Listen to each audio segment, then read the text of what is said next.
대한민국 헌정사상 초유의 대통령 탄핵 정국이 마무리되고 새로운 정권의 시대가 막을 열었습니다. 그동안 우리는 촛불과 태극기로 대변되는 진보와 보수 세력 간의 치열한 공방을 벌이면서 국론이 분열된 지경에 놓이고 있습니다. 물론 서로 생각과 지향점이 다른 세력들이 대립하고 충돌하는 것은 우리와 같은 민주사회에서는 지극히 정상적인 일이고 자연스러운 일입니다. 그러나 이 같은 과정을 거치면서 드러나게 된 부정적인 현상 중에 하나가 상대의 결점을 집요하게 물고 늘어져서 공격하는 소위 네거티브 전략이라고 하는 것입니다. 그냥 내 주장을 펴면 될 터인데 굳이 상대방 진영의 약점을 들춰내면서 공격하는 것은 결국 그 상대를 무너뜨려서 내가 그 위에 올라서겠다고 하는 부정적인 전략을 구사하는 일입니다. 우리 한국 사람들이 세계적으로 둘째가라면 서러운 일들이 몇 가지 있는데 그 중에 하나가 바로 사람을 비방하고 헐뜯고 분열을 일삼는 일입니다. 서로 의견이 다르면 대화하고 타협하고 협상하면 되잖아요. 그런데 죽기 살기로 싸워서 마지막에는 갈라서야 속이 시원한 이런 좋지 못한 근성을 우리 민족이 가지고 있습니다. 왜 이게 우리 민족의 근성이라고 말하냐면 지금 전 세계 나라 중에 같은 민족끼리 남북이 갈려서 싸우는 나라는 여기밖에 없습니다. 이거를 지금도 보통 싸우는 게 아니라 아주 무시무시한 핵무기를 들이대면서 싸워대는 나라는 여기밖에 없습니다. 그런가 하면 정당들도 툭하면 갈라져 나와가지고 또 정당을 차리고 살림을 차리는 이런 일들이 벌어지고 있고요. 가정도 OECD 국가 중에 가정이 갈라지는 이 비율이 상위권에 있다는 것은 굉장히 부끄러운 일이죠. 교회는 어떻습니까? 교회는요, 대한예수교 장로회라는 이름을 붙인 교파가 교회가 아니라 교파가 자그마치 100개가 넘고 있습니다. 2000년 예수님 역사 이래로 이렇게 분열된 교회가 없었습니다. 비방 혹은 헐뜯음이라고 하는 것은 이제 우리 순수한 말로 다른 사람을 해치려고 흠을 들춰내어서 말하는 것, 이것을 비방 혹은 헐뜯음이라고 합니다. 그래서 헐뜯음, 비방, 분열, 이거 다 같은 개념으로 보시면 돼요. 그러면 왜 우리가 이 헐뜯음과 비방을 일삼느냐? 그것은 다른 사람이 잘못되었다고 생각되는 것을 내 기준에 의해서 가리고 따지고 밝히고 평가하기 위해서입니다. 이 같은 비방과 판단에는 꼭 상대가 있습니다. 자기 혼자 자아 비판하는 경우도 있지만 그거는 거의 드물고요. 꼭 상대방이 있으므로 비방이 있고 판단이 서게 되는 것이죠. 그런데 그 배후에는 이 상대를 어떻게 해서라도 이해하고 감싸주고 격려하고 세우려는 것이 아니라 항상 저 사람 잘못된 거 내가 끄집어내갖고 그 사람을 매장시키려고 하는 지나친 자기의 주관과 독선이 항상 깔려있기 때문에 이 같은 행위는 위험한 일입니다. 오늘 본문 야고보서는 소위 목회서신에 해당되는 글입니다. 목회서신이라는 것은 성도들이 교회 생활을 하는 데 있어서 기본이 되는 자세를 여러 가지로 이제 가르쳐주고 있는데요. 특별히 성도가 실생활 속에서 어떻게 행동하며 살아야 하는가를 가르치고 있습니다. 바로 야고보서 앞에는 이제 믿음의 장이라고 하는 히브리서가 있고요. 그건 믿음을 강조하는데 그 다음에 곧 이어서 야고보서에서는 믿음이 있어도 행함이 없으면 그건 죽은 믿음이다라고 하면서 성도의 행위를 강조하고 있습니다. 저는 이 목회의 굉장히 중요한 부분 중에 하나를 이 행함에다가 두고 있습니다. 오늘 한국교회가 믿음이 약하고 뭘 몰라서 이렇게 어려움을 경험하는 것이 아니라 그 믿음이 우리의 삶 속에서 실천되는 과정 속에서 너무 많은 괴리감이 있기 때문에 어려움을 겪고 있거든요. 그래서 저는 우리 성도들이 정말 믿음에 있어서 그 증거가 생활 속에 행함으로 나타나는 그런 삶을 살아가기를 간절히 소원하고 있습니다. 큰 소리로 기도하지 못해도 좋습니다. 엄청난 방언을 하지 못해도 좋습니다.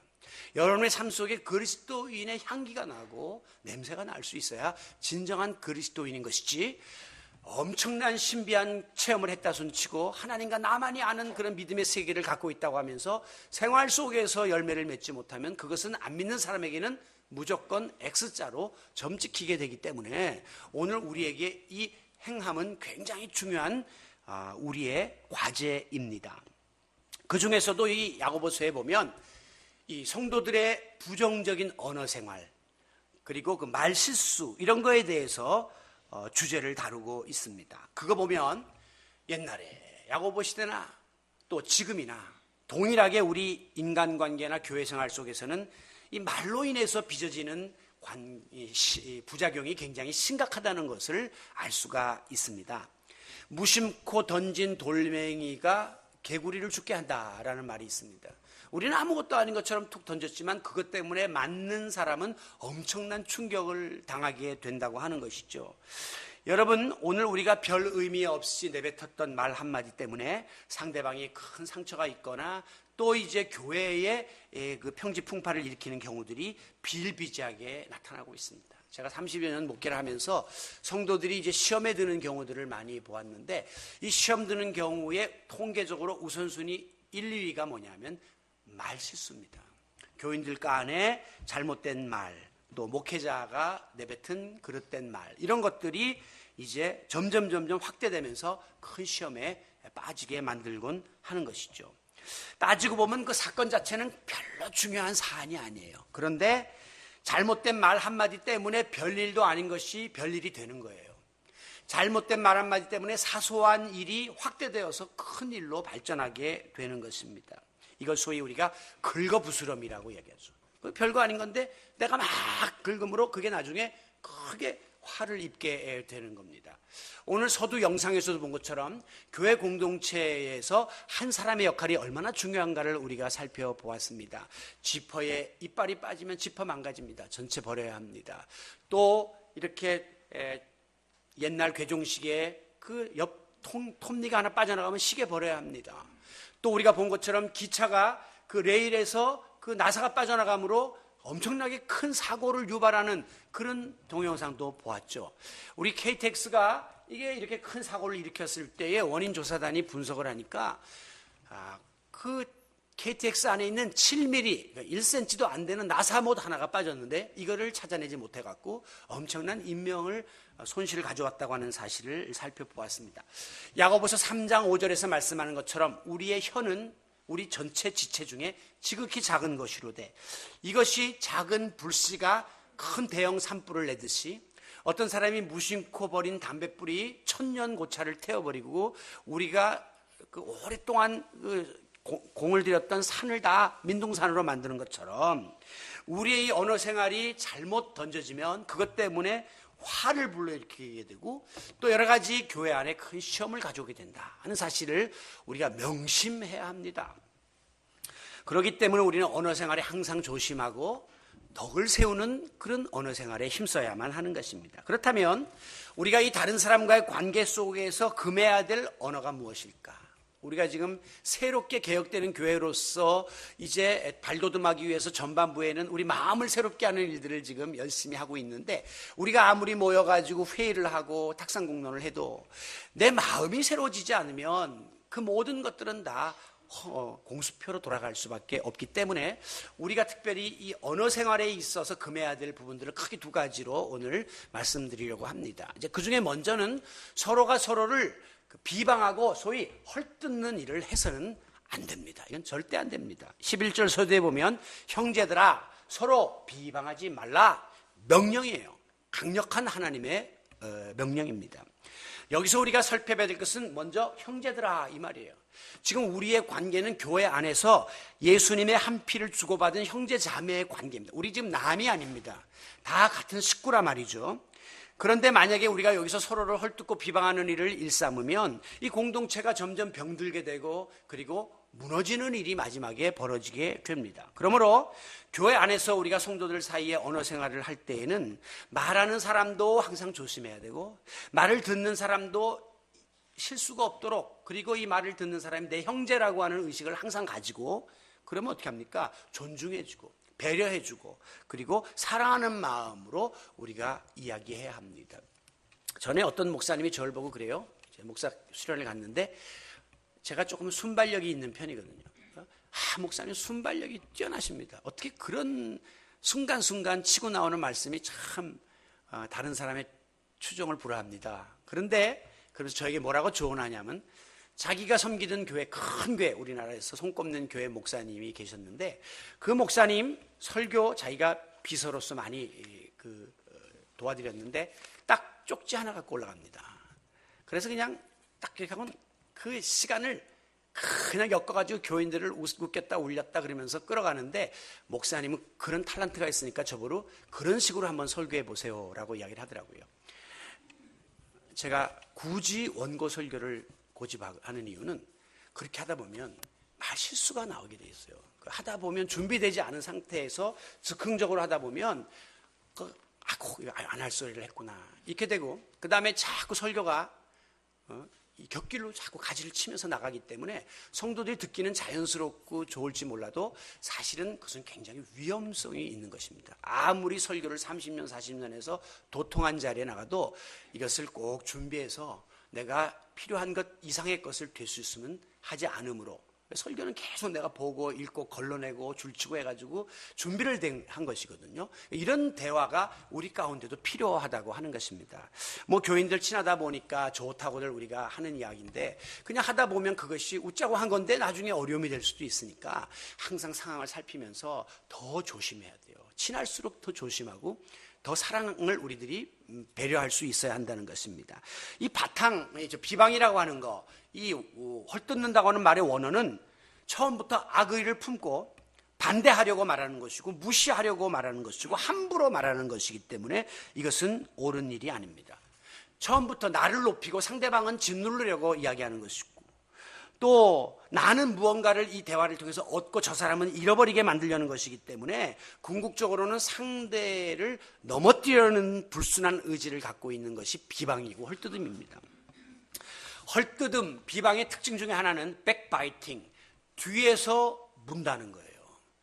요즘 속어로 얘기하면 뒤에서 씹는다는 거예요. 그래도 앞에서 이야기하는 거는 또 거기에 대해서 변명도 할 수 있고 대화로 해서 풀 여지가 있지만, 뒤에 숨어서 이렇게 남을 헐뜯는 것, 당사자가 없는 데서 우리가 함부로 말하는 것은 굉장히 비겁한 행위입니다. 그러므로 우리는 다른 사람을 비방하는 말 됐으면 듣지도 말고 해서는 더더욱이 안 됩니다. 간혹 가다가 이렇게 성도들이 누구를 비방하는 말을 하려고 하는데, 저는 됐었으면 그런 말을 듣지 않습니다. 또 들어도 한쪽 귀로 그냥 흘려보냅니다. D.L. 무디라고 하는 유명한 그 전도자가 있었는데, 그 사람에게도 늘 성도들이 와서 자꾸 이렇게 남을 비방하고 헐뜯는 이야기를 하곤 했습니다. 그때마다 D.L. 무디 뭐라고 말했냐면, 성도님, 지금 내가 나 자신 하나 돌보기도 시간이 모자라고 힘에 겨운데 어디 다니면서 남의 이야기하면서 한담할 시간이 어디 있습니까? 라고 핀잔을 주었다고 합니다. 잠언 11장 13절에 보면 두루 다니며, 이거 한담을 하는 사람이라고 나오죠. 한담이라는 건 이게 한간 이야기하는 겁니다. 이게 실없는 이야기 하는 거예요. 근데 특징이 뭐냐면 두루 다니며, 한 사람한테만 얘기해, 여기도 전화하고 저기도 전화하고 하루 종일 통화 중이에요. 해가지고 쓸데없는 이야기를 한가롭게 퍼뜨리는 거죠. 그 시간 있으면 성경 한 장 더 보라는 거예요. 그 시간 있으면 기도 더 무릎 꿇으라는 거예요. 그것이 오늘 우리 성도들의 자세가 되어야 합니다. 그런 사람은 다니면서 알지도 못했던 소리를 전해갖고 남의 비밀을 누설하나, 마음이 신실한 자는 그런 것을 들어도 덮어버리고, 그런 말 듣지도 않고 들어도 덮어버리는, 감싸주는 그런 덕을 가지고 있다는 것입니다. 특별히 뚜렷한 사실도 아닌 거, 가짜 뉴스라는 거죠. 또 분명치도 않고 내가 보지도 듣지도 못한 이야기를 어디 몇 단계 걸쳐서 전해 들은 걸 가지고 그걸 다른 사람을 비방하면 그 말을 듣는 당사자는 죽어요. 억울해서 심장이 터져서 죽어요. 미쳐서 밤잠 못 자고 밥 먹고 죽어요.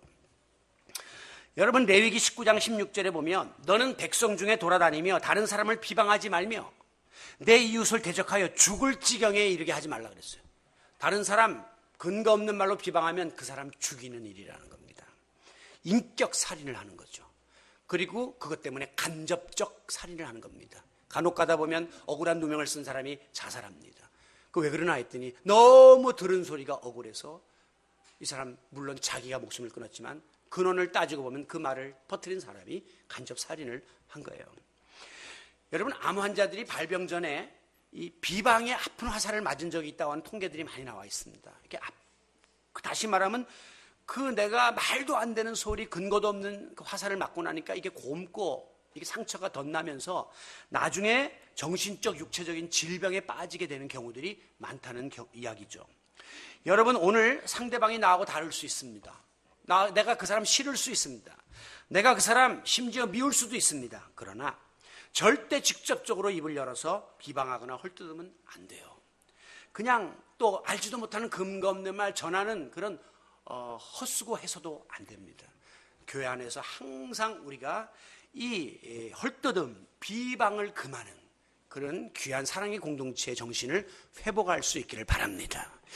또 하나 성경은 다른 사람을 함부로 판단하지 말아라 이렇게 말씀하고 있습니다. 11절 형제를 비방하지 말라 그래 놓고는 이어서 형제를 비방하는 자나 형제를 판단하는 자는 형제 비방하는 것 이코르 형제를 판단하는 것 같은 선상에 놓고 말씀하고 있는 것입니다. 곧 율법을 비방하고 율법을 판단하는 것이다. 하나님의 율법 비방하면 그 죄예요. 왜 이것이 죄가 되는가는 제가 뒷부분에 다시 말씀드리도록 하겠습니다. 여러분, 우리가 왜 다른 사람을 비방하고 헐뜯습니까? 그것은 내가 볼 때 내 기준에 의해서 함량이 저 사람 모자라, 자격이 없어, 저 사람 모든 면에서 부족됐다고 판단이 서기 때문에 헐뜯는 말을 하는 거예요. 그러니까 먼저 작용하는 건 사실 판단이에요. 저 사람에 대해서 내가 평가를 하고 부정적인 판단을 하니까 부정적인 말이 나가는 것입니다. 그런데 이 판단이라는 것은 원어상에서 말하면 judgment예요. 그러니까 재판하는 거예요. 심판하는 거란 말씀이에요. 재판관이 어떻게 이제 피고인을 재판합니까? 이 법전에 의해서 정확하게 잘못됐다는 게 판단되기 때문에 징역을 때려버리는 거예요. 여러분, 오늘 우리가 이 내 생각으로 내 기준으로 상대방을 단죄하는 것은 굉장히 위험한 일인 것이 내가 항상 옳을 수 없잖아요. 내 생각이 항상 바를 수는 없잖아요. 그러니까 내가 다른 사람에 대해서 최종적인 평가를 함부로 내리는 것은 굉장히 위험하다는 겁니다. 미국의 어느 대학식전에서 학생들이 졸업장을 받는데 이제 학장이 한 사람씩 졸업장을 주면서 악수를 나눴습니다. 그런데 어떤 청년이 떡하니 건방지게 손을 이렇게 왼쪽 주머니에 넣고 걸어 나오는 것이었습니다. 그러더니 졸업장 한 손으로 딱 받아요. 그리고 학장이 손을 내미는데 악수도 안 하고 그냥 이러고 지나갔습니다. 그걸 보았던 어르신들이 저런 세상에 아무리 말세라지만 저런 건방진 놈 봤나 하면서 한 손으로 어떻게 졸업장을 받고 학장이 손을 내밀는데 인사도 안 하고 저런 놈이 어디냐고 비난을 쏟아 부었습니다.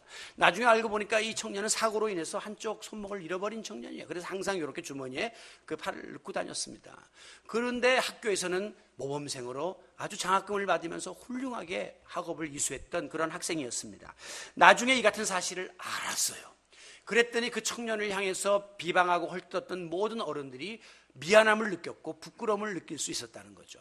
그 청년의 형편도 모르면서 소위 이걸 팩트라고 하거든요. 사실 규명도 안 한 채로 무조건 눈에 보이는 거 부분적인 부분 선입견을 가지고 다른 사람을 판단하는 것은 옳지가 않습니다. 특별히 우리 믿는 사람들이 잘못하기 쉬운 게 뭐냐면 신앙의 판단이에요. 저 사람 기도를 안 해. 저 사람 보면 영 신앙이 아직도 유아적이야. 이렇게 우리가 판단을 하는데 어떻게 아세요, 여러분요?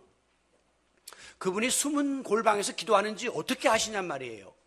그분이 오늘 성수주일 못한 이유가 생계 문제 때문에 피눈물을 흘리면서 지금 일터에서 일하고 계시는지 어떻게 아시면서 함부로 전 성수주일도 안 하고 전 기도도 안 하니까 저 사람은 자격이 없어. 이렇게 우리가 판단해서는 안 된다고 하는 것입니다.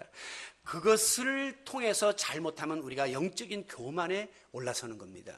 영적 교만에 빠져서 예수님께로부터 이 독사의 자식들아라고 욕먹은 사람들이 바로 바리새인이에요.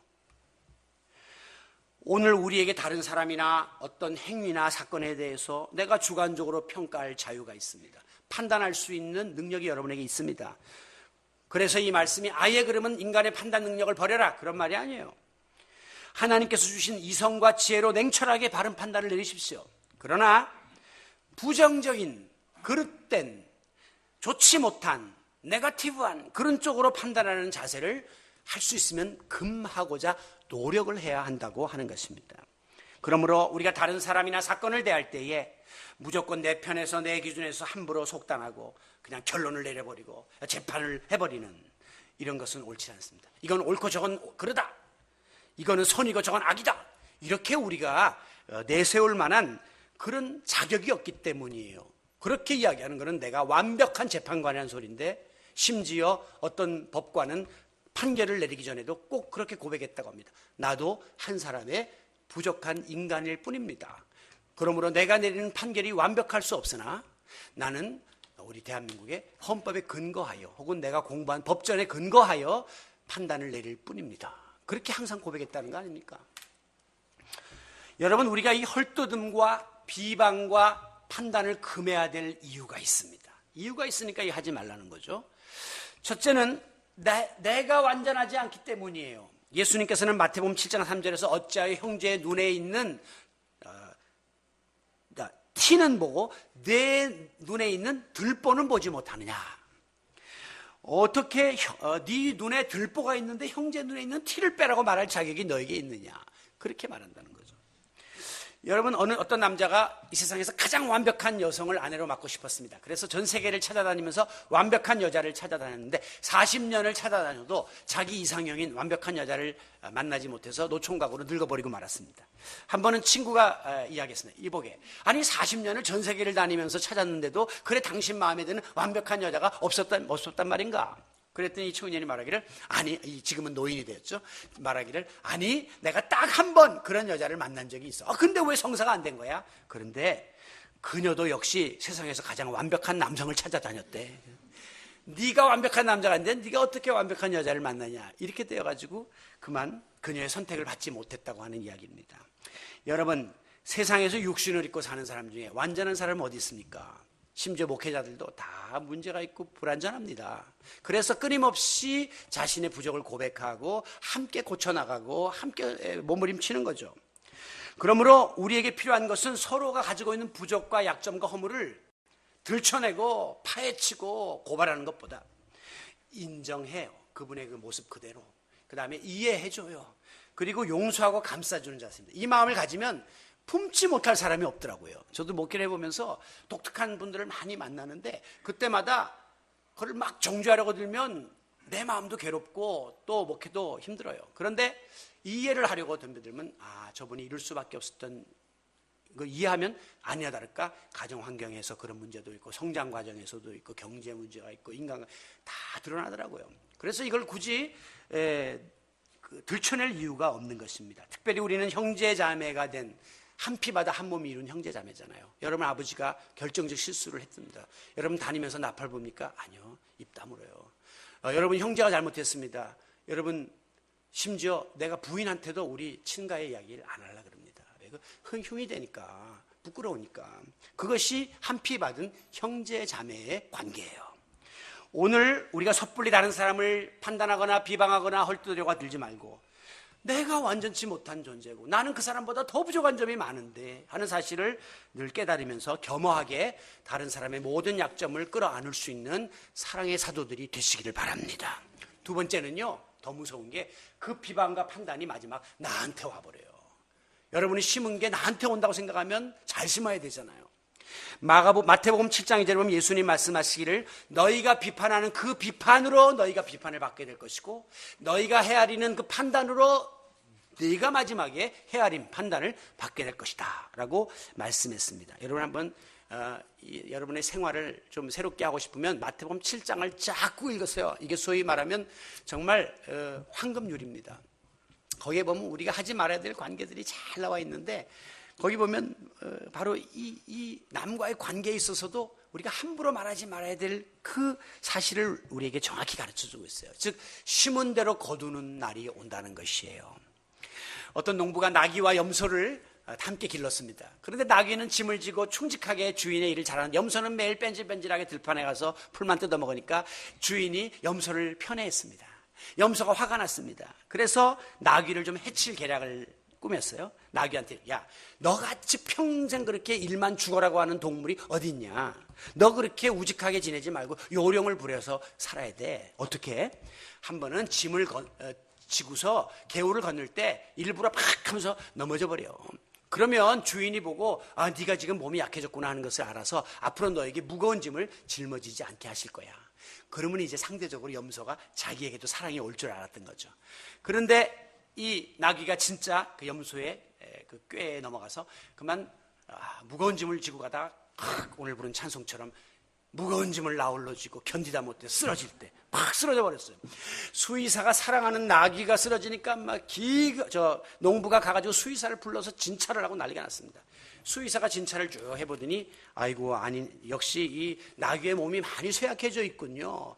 암만 해도 염소의 간을 한번 먹여야 될 것 같습니다. 그렇게 얘기했더니 농부가 두 말 안 하고 염소를 잡아갖고 그 간을 나귀에게 먹였다고 하는 이야기죠. 여러분, 내가 판 함정에 내가 빠지는 거예요. 내가 쏟아부은 만큼 마지막에 더 무섭게 나한테 배로 다가온다는 사실을 기억하면 우리가 함부로 다른 사람을 판단하는 일을 할 수가 없습니다. 이게 부메랑의 법칙이거든요. 기역자가 된 나무를 확 던지면 슉 갔다가는 올 때는 휙휙휙 하면서 다시 나한테로 돌아옵니다.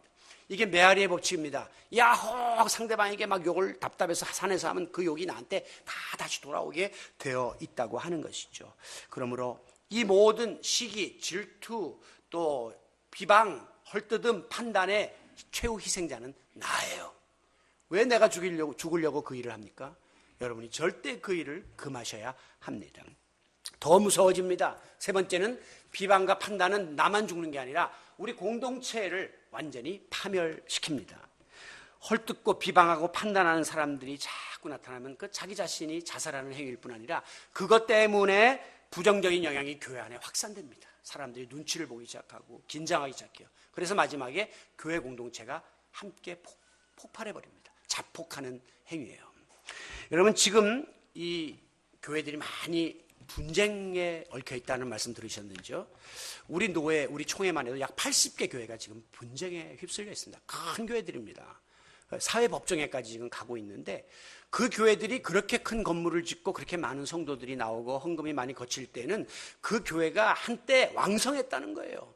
그때는 서로 한마음이 되어서 그냥 열심으로 최선을 다했다는 거죠. 그런데 웬걸 왜 지금 교회가 분열하고 분쟁하고 주먹다짐을 하고 경찰이 출동합니까?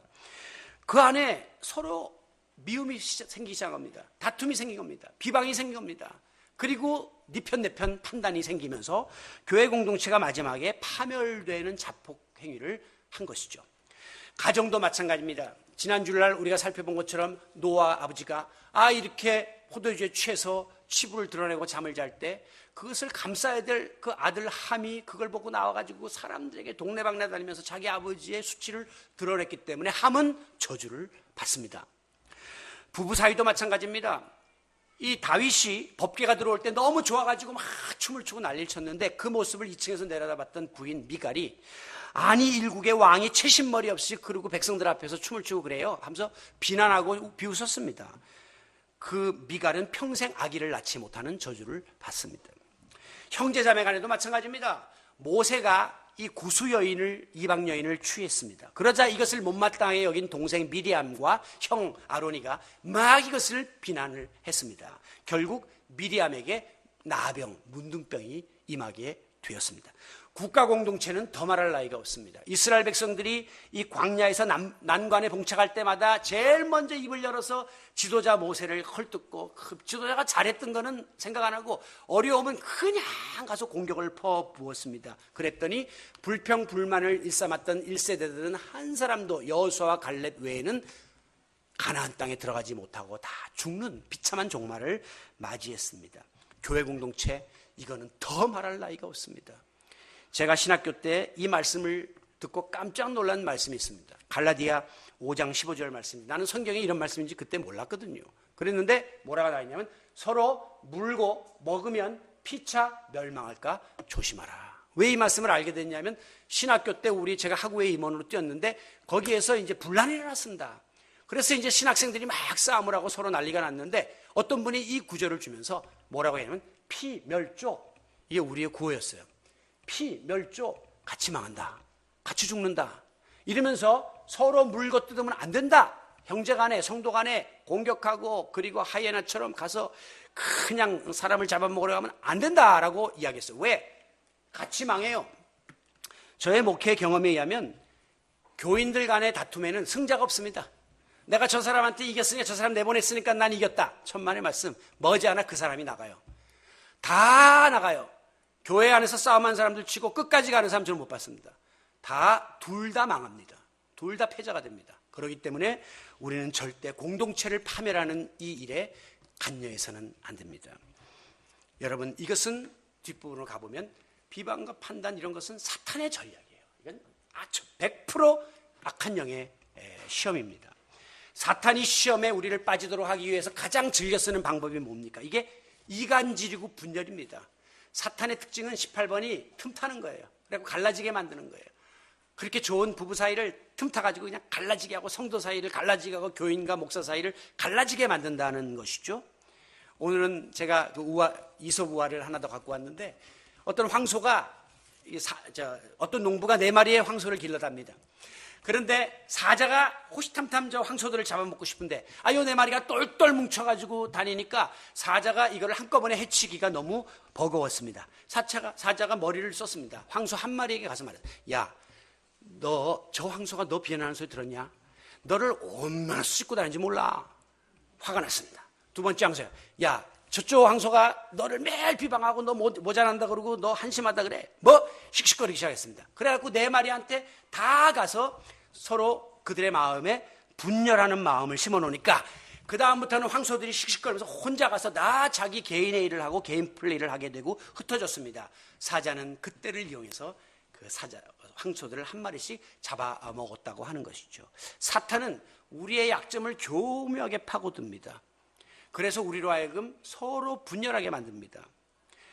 어떤 경우에 보면 어떤 사람은 입만 열면 자꾸 비방하는 이야기를 하는 경우가 있는데 그거는 이미 사탄이 그 입에 비방의 습관을 붙여놨기 때문에 그런 거예요. 습관적으로 그렇게 비방하는 일을 하는 거예요. 그리고 더 놀라운 일은 어떤 때는 내가 다른 사람을 비방하고 있는데 그게 그렇게 고소하고 좋은 거예요. 그 사람 잘 된다는 이야기보다 그 사람 어렵다는 이야기를 하고 있는 그 이야기를 듣고 있는 그 순간이 너무 행복한 거예요. 목사들도 마찬가지입니다. 간혹 만나서 교회의 이야기들을 나누는데 그 이제 다른 이야기를 해요. 자기 목회는 이야기 안 하고 그 무슨 교회가 그거 말만 그렇고 뭐 겉보기면 뻔짓하지 실제 모이는 사람은 얼마 없고 뭐 목사님이 지금 굉장히 심각한 상황에 놓여 있고 그러면 안 됐잖아요. 가슴이 아파야 되잖아요. 기도해 줘야 돼. 근데 속으로 그럼 그렇지. 그 사람보다 내가 낫지. 이게 묘한 쾌감을 우리 인간이 느끼는데 그걸 사탄이 알고 있는 겁니다.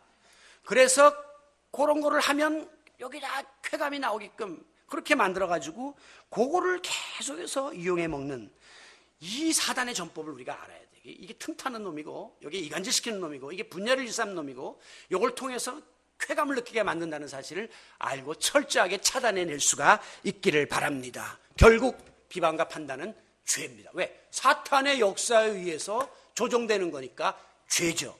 오늘 본문 11절 중반절에 보면 형제를 비방하며 판단하는 자는 곧 율법을 비방하며 판단하는 것이다. 아니 내가 형제를 비방하고 판단하고 관계가 어려워졌는데 왜 하나님의 말씀인 율법을 내가 비방하는 것인가? 간단합니다. 율법의 핵심이 뭡니까? 위로는 하나님 사랑, 옆으로는 형제 사랑이에요. 그런데 내가 형제 사랑 안 해. 그리고 형제를 오히려 공격하고 더 비방해. 그러면 하나님 말씀을 내가 우습게 아는 것이고 하나님 말씀 그랬지만 나는 그 말은 필요 없어. 판단하는 것이고 비방하는 것이 되고 말기 때문에 하나님에 대한 죄가 된다고 하는 것입니다. 12절 율법의 입법자와 재판관은 오직 하나님 한 분이십니다. 율법을 만든 분이 누굽니까? 입법 하나님이세요. 그리고 율법에 의해서 우리를 판단하시는 재판관 누굽니까? 하나님이세요. 그런데 우리는 그럼 누구예요? 우리는 율법의 준행자예요. 그냥 시키는 대로 해야 될 준행자인데 떡하니 자기가 하나님 자리에 앉아갖고 판단하고 자기가 재판을 하고 앉아 있어요. 그러니까 이것은 하나님에 대한 월권이에요. 하나님의 주권에 대한 도전이에요. 큰 죄입니다. 하나님한테 도전하는 자는 그냥 하나님이 다 깨뜨려 버리시기 때문입니다. 여러분, 우리가 다른 사람을 판단하면 하나님도 우리를 내가 다른 사람을 판단하는 잣대와 똑같이 들이대면서 우리를 판단하신다고 했습니다. 그러나 내가 다른 사람의 부족과 허물을 이해하고 용서하고 감싸주고 긍휼을 베풀면 하나님도 더 이상 우리를 판단하지 않고 묻지도 않고 따지도 않고 우리를 다 품어주심을 믿으시기 바랍니다. 그 은혜를 입은 자가 우리예요. 그렇기 때문에 우리는 하나님께 값없이 은혜를 받은 자입니다. 만약에 하나님이 잣대 가져와서 우리를 지금 재기 시작하면 저는 여기 서서 설교 못합니다. 여러분이 어디 여기 직분자라고 뻐짓이 앉아있습니까? 다 하나님 앞에서 수치를 당할 수밖에 없는 자들이에요. 그런데 은혜를 이렇게 받은 우리가 자꾸 다른 사람한테 잣대를 들이댄다면 이게 얼마나 있을 수 없는 일입니까? 여러분 안에 예수 그리스도를 모셨습니까? 예수님의 마음을 품으세요. 낮아지고 겸손한 마음이고 자기 목숨을 내어주기까지 우리를 사랑하시는 그 마음을 품어야 우리가 그리스도인이 되는 것입니다. 그리고 그리스도인은 하나님의 법도를 따라 사랑을 실천하며 살아야 되는데 하나님의 말씀이 내 마음을 지배하는데 내가 어떻게 하나님이 하지 말라는 일을 할 수가 있습니까? 안 됩니다. 그리고 지금도 성령께서 내 마음속에 감동을 주시고 때로는 여러 가지 모양으로 이렇게 권면하시는데 귀를 틀어막을 수 있습니까? 안 돼요. 순종해야 돼요. 예수 그리스도를 구주로 모신 자, 하나님의 말씀의 지배를 받는 자, 그리고 성령의 인도를 받는 성도들은 무조건 사랑으로, 무조건 하나님의 은혜에 보답하는 삶을 살기 위하여 애써야 마땅한 것입니다. 사랑하는 성도 여러분, 여러분의 마음에 진정한 개혁이 일어나기를 원하십니까? 또 하나님이 명하신 법도를 따라 살기를 원하십니까? 그것은 오늘 우리의 삶 속에서, 행동 속에서, 말 속에서 형제 자매를 판단하고 비판하고 헐뜯는 그 모든 돌멩이를 걷어들여야 됩니다. 그거를 여전히 손에 쥐고 신앙생활에, 교회생활에, 직분생활에 그건 하나님이 치십니다. 하나님께서 미워하십니다. 하나님께서 그런 마음을 가진 사람 때문에 교회 공동체를 무너뜨리십니다. 오늘도 내 눈 안에 있는 들보를 바라보십시다. 목사님, 저는 내 눈에 들보가 보이지 여러분의 티 절 많이 안 보입니다. 여러분들도 목사를 비판하기 전에 여러분의 눈에 있는 들보를 먼저 보세요. 그러면 둘 다 내 탓이오 내 탓이오 하면서 그냥 기도하게 되고 서로를 감싸 안게 되고 서로를 격려하면서 더불어 갈 수 있게 되는 것입니다. 그렇기 때문에 겸손함이 우리 가운데 있어야 해요. 그리고 이 안 되잘 인간인지라 자꾸 약점이 보이고 자꾸 비판하고 싶고 자꾸 공격하고 싶어요. 내 속성이. 그래서 우리가 오늘도 성령의 은사인 사랑의 은사를 구하는 거예요. 하나님, 내 뜻대로 안 돼요. 내 마음대로 잘 컨트롤이 안 돼요.